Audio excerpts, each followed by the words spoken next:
Hey, how's it going? Hello? Hey, can you hear me? Yeah, it's good. It's good, my man. How you doing? Yeah, I'm doing good. Decided to enter a game jam that runs in during March, so it's a 1 month game jam, and I'm sort of planning to just like use that as motivation to work on a project that I have in mind, and they're gonna release like a theme at the beginning, like March 1st, and basically if my game ends up like fitting the theme, then I'll submit it. Otherwise, I'll just end up with a game. Uh, Yeah. I find I usually need like I think it's true that I need to like attach like if I want to, I always have like a project I want to work on, but my concern is like if I put a lot of energy into a project and I sort of release it to like no one, that's there's not enough like feedback to really make it worth it. And so if I join some kind of game jam, I always have the option because what they do is once you submit, they want like you get points in the game jam for like reviewing other people's games, but that means that a lot of people will like review your game because it's like a criteria for acceptance is to like review the other games in the contest. But that's a good way to just get like several people to look at your game, and at least uh, this website itch where you post the game like has like a comments, so that's a nice thing is like you build something and you know that at least some people are going to check it out and hopefully they like it, they leave a comment, and that's like a nice, and then you also know like they made a game, you can check out their game, and that's a nice like end sort of goal for like thing to look forward to at the end of the month is like seeing what other people came up with. Otherwise if I just like it's too hard to like work on a project, have no deadline, and then just like it goes live whenever and gets lost in like the sea of so many games, and you sort of feel like there should be more of like a event surrounding the completion of it or something. Yeah, that's the thing. We're gonna use the time that we have allotted, right? So infinite time, we're gonna take our sweet time to do it. So yeah. It's almost good to have a deadline for that reason. Yeah, To yeah, and one motivate us month and is good because in like the adult world, uh 1 month means like like a couple of like half days on the weekend, so it all comes down to like maybe you get like 4 or 5 like good working days in a month. So it's kind of like the same thing as like a short game jam, but it's just like over a month so that you can sort of like at your leisure pick when your work sessions are going to be, which is a nice amount of time. Because then yeah, it's like I have in my mind, I want to make a game that it's going to contain. I'm going to need to draw either pixel art or some kind of art style. I need to draw like up to like 20 different like scenes for this game that I have in mind. And so but I haven't done pixel art recently, so I feel like it's never going to live up to what I have in my head like visually. So I'm going to have to like cut corners or sort of just like focus on getting scenes done, and that means it's nice to have like a 1 month deadline so that at some point I'll just like accept the minimalist like art style, and then just sort of go with that. mm-hmm. All good for you, man. Keeping busy. Plus you got a day job, Have you so ever there you seen? go. Yeah, that's actually a nice way to just it sucks up like so much time that it's one of those things that makes the whatever time's left over is like more valuable. Otherwise I would just be constantly feeling I would feel, yeah. I struggle with like if I have too much, like if I have like a weekend free, I always think, like, oh good, like 2 days of working, but then I end up doing not much because I just uh well, a lot of time is spent like wishing I had more of like an audience to present stuff to. Uh so hopefully I can get something rolling with this game jam. But yeah, I was wondering if you've ever seen like a equivalent sort of like music contest. Like, is there things like this where people spend like a weekend or a month like writing a song and then post them all somewhere?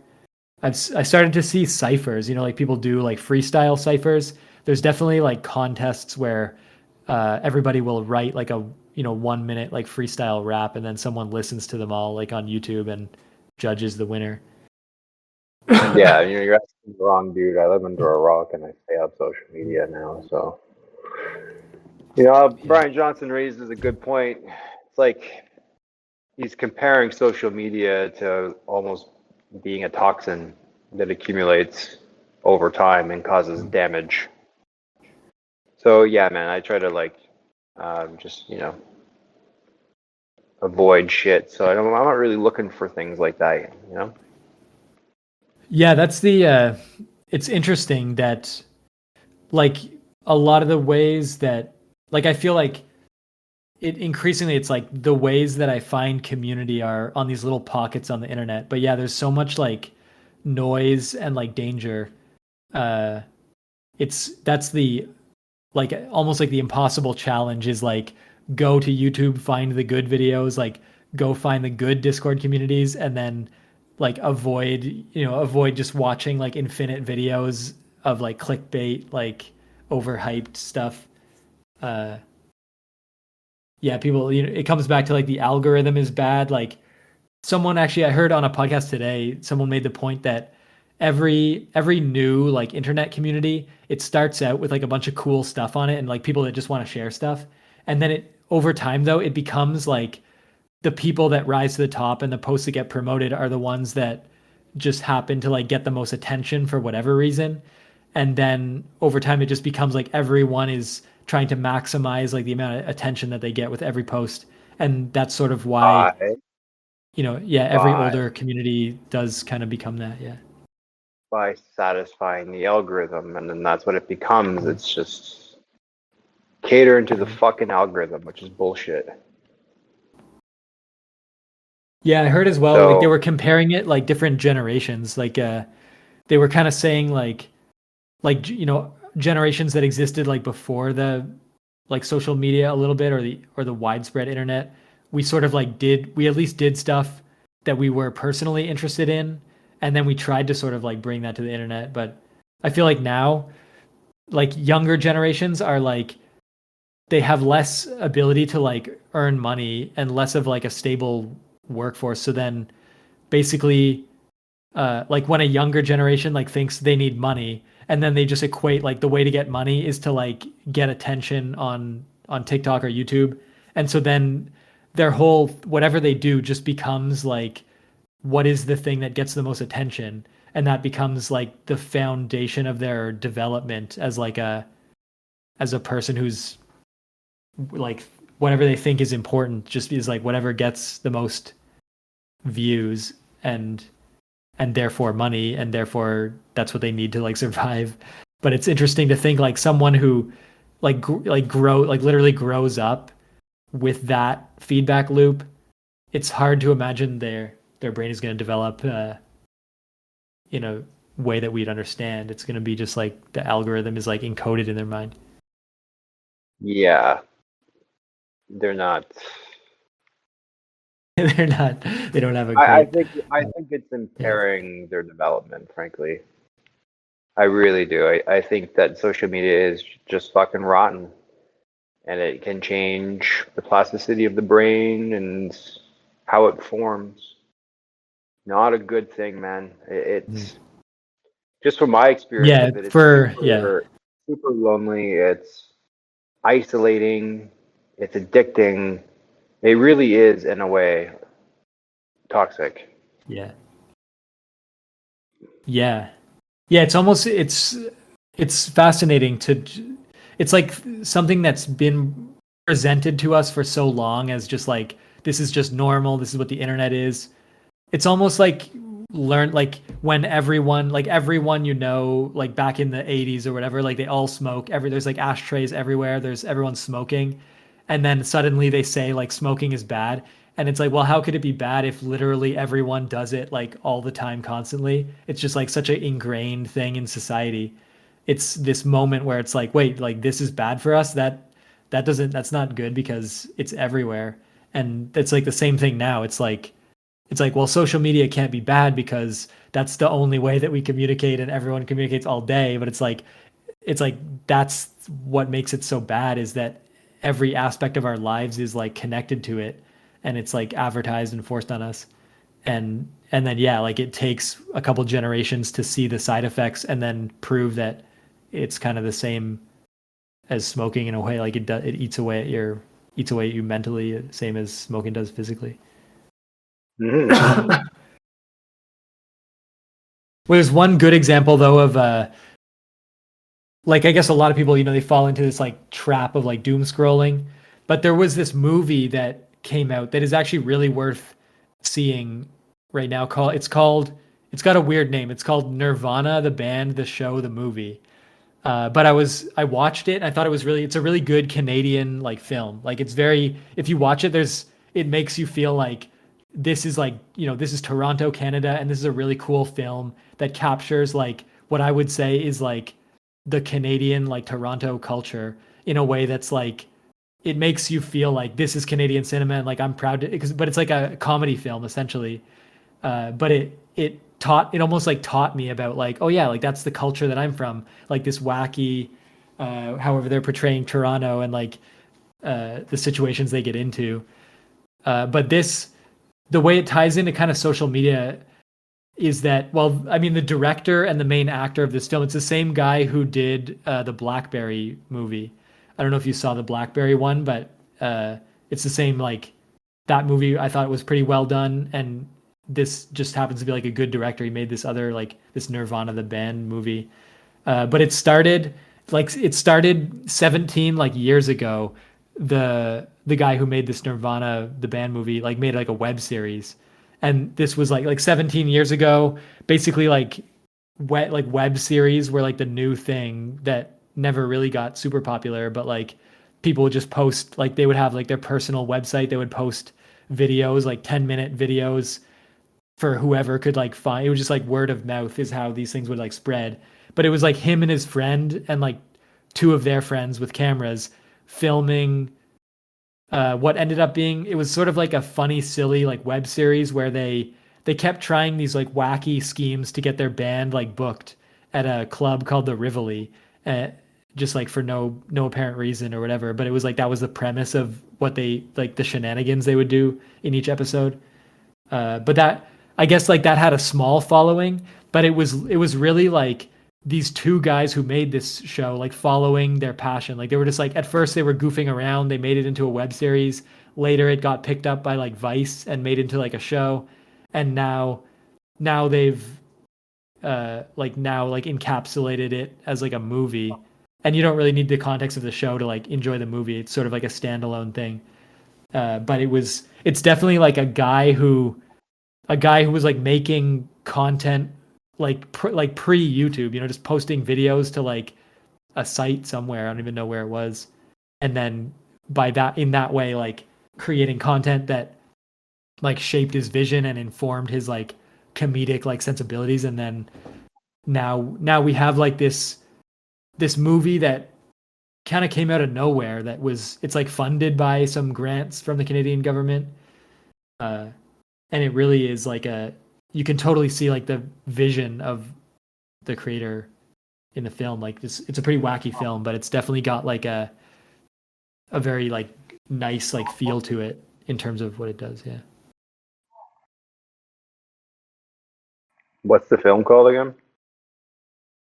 So it's called Nirvana, the band, the show, the movie. And Okay.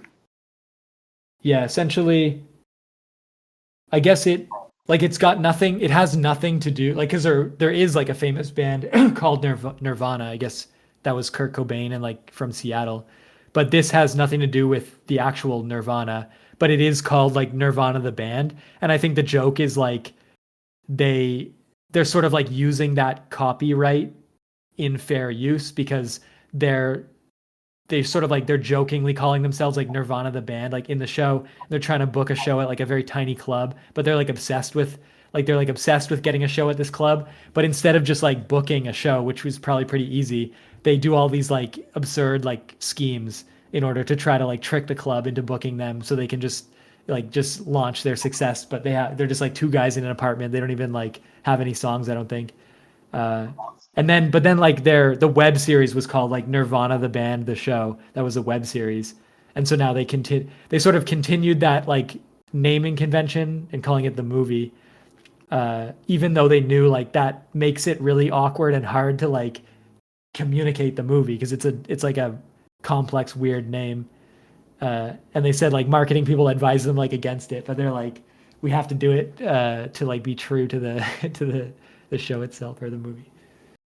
Mm-hmm. But it's it's very. I went into it like I knew nothing about the movie. Like my friend just said it was a good movie, and who knows? Like they're trying to get it picked up, you know. So once it's out of theaters, I think it's got fairly good distribution in Canada. It was in a couple theaters in the States. Luckily, like one near me. I don't know if it'll like they're talking with like a publisher, like so who knows how it'll come out, like because these days you have to get it like streamed by someone or whatever, or else maybe you know like it doesn't maybe you can't see it after it's out of theaters if they don't. But I'm sure they'll get it at least on DVD. But it might be like, but even like the web series, for example, is like hard to find these days. A lot of people have it like on a memory stick or like they're sharing it around. So it's one of those things that like is like getting lost to time almost. So that's what makes it feel extra exciting to like see it in the theater. It's like something that might be rare kind of. But yeah, I sort of went into it knowing nothing, and it's pretty it's neat. It's sort of it does some things where you sort of wonder. You're sort of wondering like, is this real? Is this fake? Did they really do this? Did they not? Is it like a stunt? Like what was, you know, like they didn't have like that big of a budget. So the things they pull off in the movie, it's sort of like, well, it's got to be mostly real because they couldn't have made this like a set. They couldn't afford it. So that's like a interesting. And then like some characters' faces are blurred and you're sort of wondering like, is that a real person or like, is that an actor that they are pretending is like blurred? And I didn't know any of that going in. But then after watching the movie, I watched like a bunch of interviews, which helped explain like what was like how real the film was or whatever. But and then the director is like a very interesting person too, because did you ever see that movie Blackberry about like the Blackberry phone? Yeah, it was that one is a more conventional.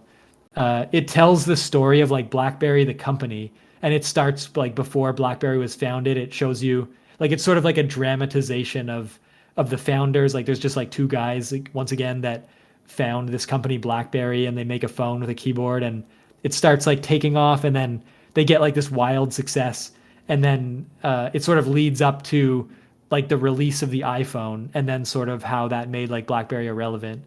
But there's a lot of like they really bring out like the founder and the tech guy in the company and the tensions and the stress like of a company sort of growing like that. It's very like, and yeah, since it's the same director, it's sort of that's why I was like, as soon as I saw like the guy who made BlackBerry like made this movie, they're totally different movies, but you can see like the quality is there. Like this is definitely like a guy who's good at writing scripts. And also weirdly, like it is like he acted in both. Like so the guy, like same guy, it's called like Matt Johnson is his name. He wrote the script for BlackBerry and acted as like a central role. And then this as well. He with his friend like wrote this Nirvana the band movie, and also is like the central role in it. So that's it's quite impressive these days. Like people are like directors and scriptwriters and acting in the movie and doing all these interviews, like explaining their vision and stuff. It's like everybody has to be like, to be like a popular figure, you have to be like doing every single thing. It's not like not enough to do one thing anymore. Yeah, I guess. Like I do see that some of the actors are starting to direct, and I think that's interesting. But it's like if you're gonna, just hop into it and then do it all. I imagine that you need to get some experience acting first in order to really understand like what to expect, unless people are like just sort of bred to be directors. Mm-hmm. Or they have like this mad vision, like what's his face that made Star Wars, and then just kind of goes with it. He doesn't need to act in that shit, but he just has this vision and wants to to create a movie, and is the leader and kind of like guiding the process. But I do see like a lot of actors that eventually start directing, and I believe the guy that does in Sunshine and Peaky Blinders, the guy with the blue eyes there, he does Okamine. I'm not sure how to say it, but Okaminer. But there's this one called 28 years later, The Bone Temple. I think he acted briefly in it, but also like directed it. But I know him as an actor. Yeah. I think that's interesting. Yeah, I think it, especially these days, it's also connected to like the YouTube like sphere, because like it was interesting. For example, like I was watching, there's a creator I follow on YouTube that makes like short films, and actually he also makes like full length films, and he just puts them on YouTube with his friends. And he started sort of getting popular when he was making these like 3 minute, like him and his friends would do these little skits for like 3 minutes and put those on YouTube. And then he eventually just, at one point he did this thing where he made 12 full length movies in a year, and he made like one a month. And so he would like every month he would like sit down and write and film and like coordinate with friends to like film a full length movie. And he did that like 12 in a year. That was a big project he did. And so it was pretty impressive. It was like, wow, like he's really showing that like if you want to make a movie, you can just do it. And he can, in fact, like you can do it 12 in a year, you can do it in 4 hours or whatever. But then so he interviewed like Matt Johnson about like Nirvana, the show, the band, the movie. And they had like a 1 hour sort of like podcast conversation. But then the next thing I saw was this creator, his name's like Joel Harver. He made like a little skit video like with Matt Johnson, who was like playing a sort of a character in the skit. But it was weird because it's like, I've never really seen that before, where like the director and an actor of a movie goes on like a publicity tour and then ends up talking on a sort of a podcast, like a video podcast format with like another YouTube creator. And then the next thing you know is they make like a little skit video together that is funny and also sort of promotes the movie in like a indirect way. And it was just sort of weird. It's like interesting that that's like, it's almost how actors used to go on like talk shows, and they used to do like little funny, probably like rehearsed like skits on talk shows. And this was sort of like that, but it's like, it's just like two, because it's so powered by like the individual now. It's like a creator on YouTube and a guy who makes movies, like a guy who like wrote, directed, and acted in a movie and it's in theaters, and then another guy who has like this career on YouTube, like making full length films, and they're just like talking with each other.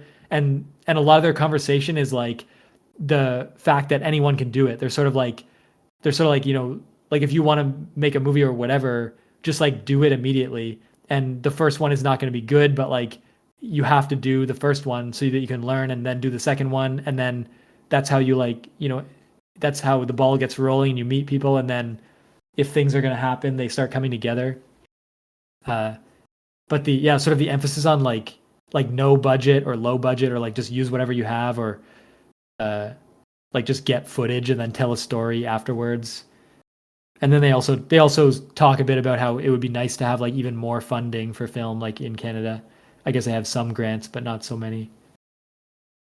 But it was weird. It's this weird rabbit holes that I go down, just like watching. It's like, damn, like this guy made a movie and a web series, and he's on talking to people on YouTube and making skits with them. It's just like some people's lives are just like day after day creating things, and you could just, it's almost like too much. You can't even watch all of the interviews. There's like too many. It's So weird. why? What drives them? Like, what I wonder is like, are these people trying to leave a legacy because they hit a midlife crisis or something? I don't feel compelled to do any of that shit. So like, yeah, it is. It is weird. Yeah. Like I hear you talking about this stuff, and the old me would be like inspired and maybe kind of envious that they are accomplishing this and I'm not, kind of thing. And no, like really, but now I'm hearing it, I'm just like, why? we don't just, there's so much shit out there. I don't need to add to the noise. Like, I'm fine that I'm just content with my little hobbies and enjoying nature and having gratitude. Like, I'm making piano songs. I've made a few that I like, but there isn't like this burning drive for me to like record it and put it out there. It'd be nice to do so eventually. But these people that are like doing these ridiculous, I don't know, fuck, like you're saying, like a month, a Yeah, it's movie like a per grueling. month. Yeah, It's yeah, it's it's like an nuts. endurance What's thing. the Yeah, what's crazy. the point? Really, what's the point? I don't get it. So It feels a little bit like it's like they. It feels like how sometimes it feels like the way that we like connect and communicate. Like some people, the way they communicate is by like creating content. Like how like perhaps it's a little bit like this with your music, or like for me it's definitely like this with video games. Like I want to make a video game almost as a way of like having a conversation with other people, and then I want them to make games almost as like a response, like not directly in that way, but like like I want to make a game to prove that people can do it, to inspire others to do it, because then I want to play other people's games, and it just feels like almost like this conversation that's being had. And that does seem to be a motivating factor. Like the 12 movies in 12 months, it seemed like the point of that was like there's this guy who's like who like makes movies as a way to communicate with other people and to like like hanging out with his friends. The activity they do is like make movies. But then when that person like goes online, what they want to see, like they want to see other people make movies, like because they're like craving sort of like more inspiration, more content that they can like get inspired by almost. And but then what they see is like a lot of people start coming to them and saying like, well, they want to make a movie but they're not sure how to do it. So then it's like the stunt of like making 12 movies in 12 months is just like really like in an overhand, like a heavy-handed way of just like declaring like it's it's so easy to make a movie, everyone should be doing it. And in fact it's like so easy, I can make 12 in 12 months. And like there you go, I demonstrated that like it can be done. So surely surely anyone can make a 3 minute skit if they can do like 12 full length in 12 months. And so it sort of like clears the air in some way where it's like they're trying to prove that like there's no shame, nobody should be like filtering themselves. Like if people have something they want to do, they shouldn't feel like a barrier. Like they should feel comfortable putting themselves out there, because it's like the mass amount of content actually is like a way of creating like privacy. Like anything we put out there probably won't get heard or like seen. And so we can feel more, we can like put more authenticity into it and be more vulnerable, knowing that like if you put things out into this big ocean of content, no one is gonna like find your stuff and like pick on you or whatever. So you can kind of like hide, you feel like more comfortable, uh, and that I feel like creating that kind of community where everyone is like just kind of openly sharing that's like beneficial to artists. Like we can go online, we can find more good stuff that is not like not trying to hide, and then we can use that to like we almost, it's like I guess that's how I like learn about other people and get ideas for what I want to be, is like in taking that stuff. So then I want to promote like the generation of it or something. Uh, but yeah, I see like that it's totally like overwhelming, and it also feels a bit pointless. It's like we can find happiness and enjoy stuff without creating content in quotes, and we can just like live our lives. We don't have to like document anything. Uh, but it's almost, I guess it's sort of like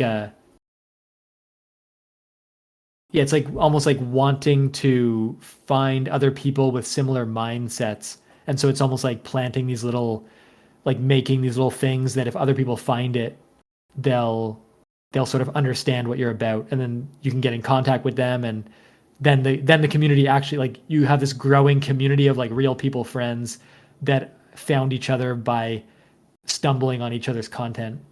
And I guess I've seen like, I guess you see like these creators on YouTube, they do create communities around them, and then they start like by doing their stuff, that's how they like communicate the rules of the community almost.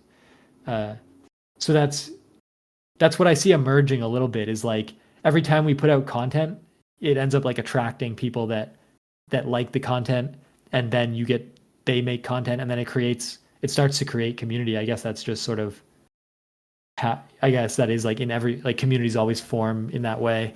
This is just like the internet way somehow. Hmm. Well, I would prefer to use my free time to do things like skiing, which I just did. Went to Comox and tried out a mountain for the first time. Like a bit. And I was Is this saying, the? like, Have you yeah, been a big skiing one. before? Yeah, a couple of times, but I'm finding like the whole ski thing. It reminds me of an MMO, a game, but real life, obviously. Everybody has their Like gear, doing different types runs, of yeah, gear, and then you have different skill levels.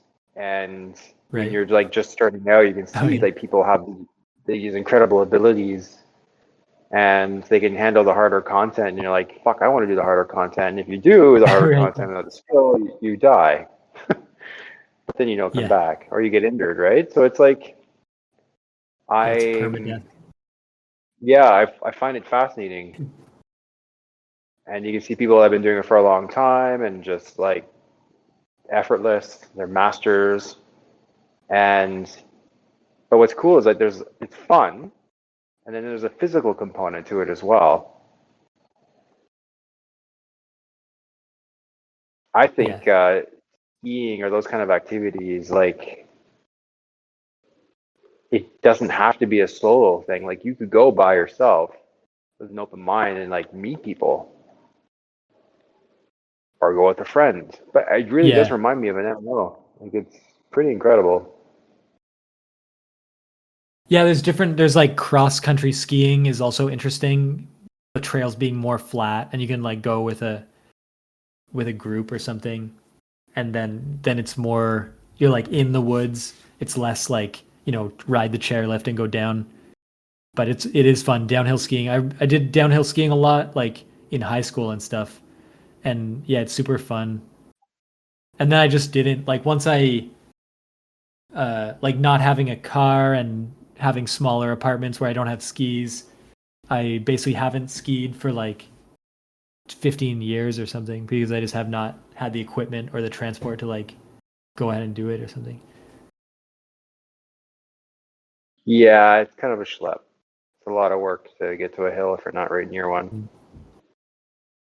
Yeah, at some point I could go to like a resort. It'd be fun to like go to like a ski chalet resort, have like a hot tub in the snow, and just kind of like rent equipment and just go for like a one time, or like one weekend or something. Yeah, if it's a good resort. I mean, they're not all made the same, as I realized with the one that I stayed in. I wonder how Mont Tremblant is doing these days. It had a nice like village and fairly big, and there was a couple of hotels and stuff. Yeah, I don't know. So where Mont was this Tremblant, mountain that you went to? Mount Washington in Comox.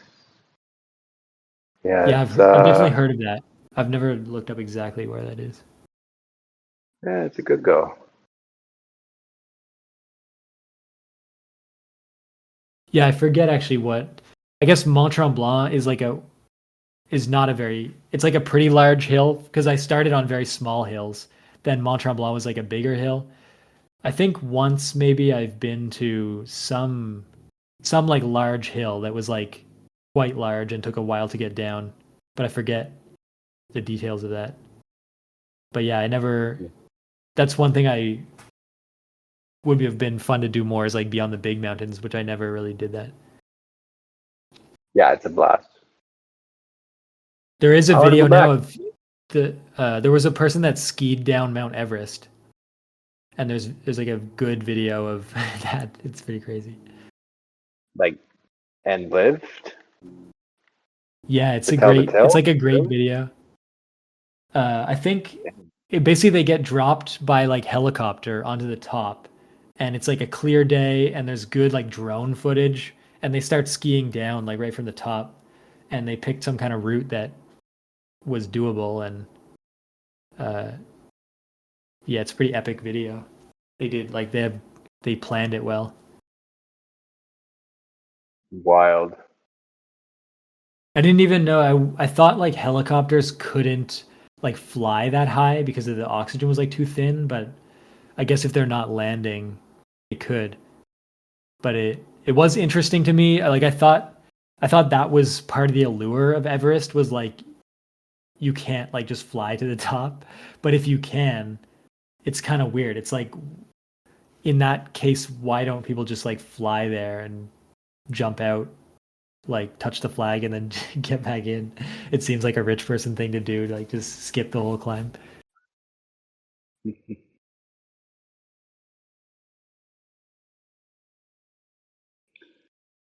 Yeah, man. Oh yeah, also there is a piano. Speaking of like playing piano, that is a large part of this Nirvana, the band, the show, the movie. That's like a central thing is the two main characters are Matt and Jay, and the comedic thing is like the guy Matt, he's always like coming up with like these schemes on a whiteboard, and he's like riffing on these really weird plans. And then the guy Jay, he sits at like a piano, like one of those like wooden pianos with like the tall back, and he like plays piano, and it's kind of like the duo is like he's sometimes he's contributing ideas to the plan, but he's mostly like playing like music to like inspire the other guy to like riff or whatever on his plans. uh but that is actually a really fun part of the movie is like the piano. It's like a guy on piano just like sort of playing almost like theme music for like the conversation that's happening, and then the other guy is coming up with these like wacky plans, and sort of like the piano guy just kind of riffs and like plays music that fits with what's being said. And that's actually a really fun part of the dynamic. Nice.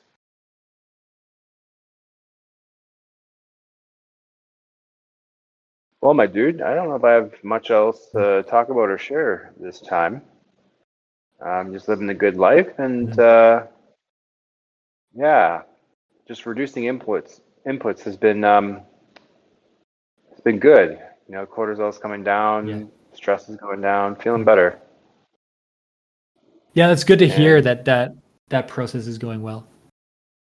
yeah, man. But yeah, outside of that, I mean, Mhm. my plan has worked. Now I'm just gonna fill in the time with well, actually, taxes for 2025 are a shit show, but after that, things should be a Oh lot yeah. simpler moving forward. Yeah, extremely Yeah, I did complicated. You know, mine, but leaving I always, even after I finish mine, I always worry like, did I mess something up? And you never really know. Takes like within a year, I always wonder like, will they find me for something? And there's never like a good confirmation that they were done correctly.